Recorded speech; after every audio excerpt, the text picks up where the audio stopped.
Hello বন্ধুরা, welcome back to my channel Priya Arohi lifestyle চ্যানেলে সবাইকে স্বাগত জানাই। সবাইকে জানাই প্রীতি শুভেচ্ছা, মেরি ক্রিসমাসের। আর সবার নিশ্চয়ই ভালো কেটেছে ক্রিসমাস। তো আমারও খুব ভালো কেটেছে। তো আমাদের বাড়িতে যেহেতু ছোট দুটো বাচ্চা আছে, তো তার জন্য ক্রিসমাস সাজানো হয়েছে।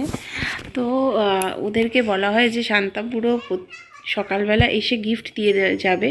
তো আমার মেয়েরও একটা গিফট ছিল, ও দিদিরও ছিল। তো আমার মেয়ের টিফিন বক্স রাখা হয়েছিল, ও যেহেতু দিদি টিফিন বক্স নিয়ে টানাটানি করে, তো সেই জন্য ওর গিফটের টিফিন বক্স ছিল। তো আমার মেয়ে এক্সাইটেড ছিল খুব খোলার জন্য।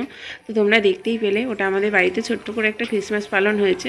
আর তাছাড়া আমাদের বাড়ির কাছেই একটা চার্চ আছে, তো ওখানে আমি যাইনি, আমার বর গেছিলো, ওখান থেকে ভিডিও করে নিয়ে এসেছে। তো আমাদেরকে নিয়ে যায়নি, মেয়েও দেখতে পায়নি। খুবই সুন্দর চার্চটা, খুব সুন্দর করে সাজানো হয় ক্রিসমাসের দিনে। তো তোমরা ভিডিওটা দেখো, দেখলে অবশ্যই ভালো লাগবে। ভালো লাগলে অবশ্যই লাইক কমেন্ট শেয়ার করে দেবে। টাটা।